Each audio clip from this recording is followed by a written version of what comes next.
Kādā mazā ciematiņā dzīvoja meitene vārdā Sniegbaltīte, kura meklēja patvērumu no savas nejaukās pamātes.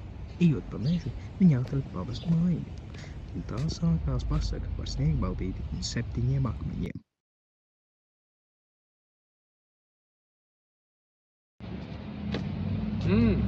Kas tā pa māju?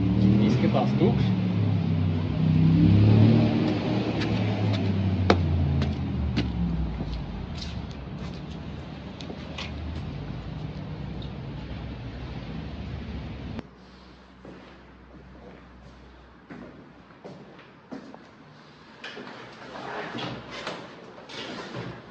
Varbūt varētu nedaudz atpūsties.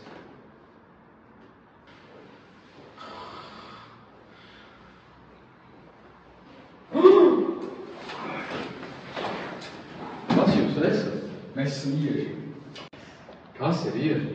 Viena vai vairāku minerālu sakopojums. Mēs esam granīts, sastāv no kvarca un krāsainiem minerāliem. Mani izmanto grīdās un virtuves virsmās. Un es esmu kaļķipils.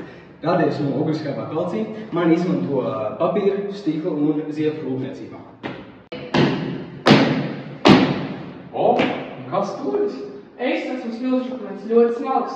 Mani izmanto celtniecībā, priekš dekoratīvām fasādēm. Neaizmirstiet mani, bazaltu.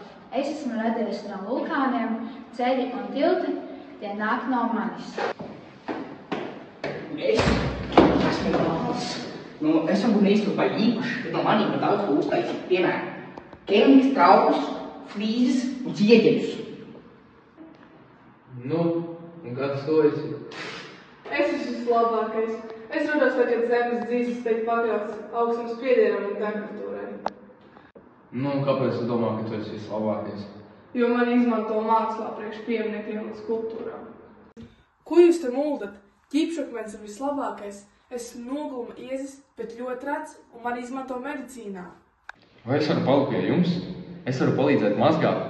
Kā tevi, nogulsnes? Protams, mēs tevi aizsargāsim no tavas pamātes, kamēr viņa sapratīs, ka īsts skaistums nāk no iekšām.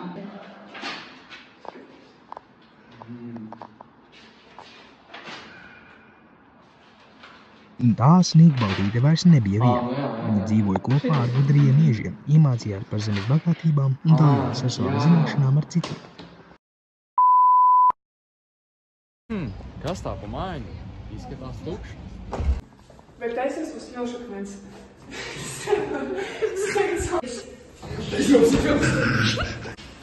Kas jūs kādi esat? Esmu ieži. Tev jāsaka. Nē, es jau pietrāju.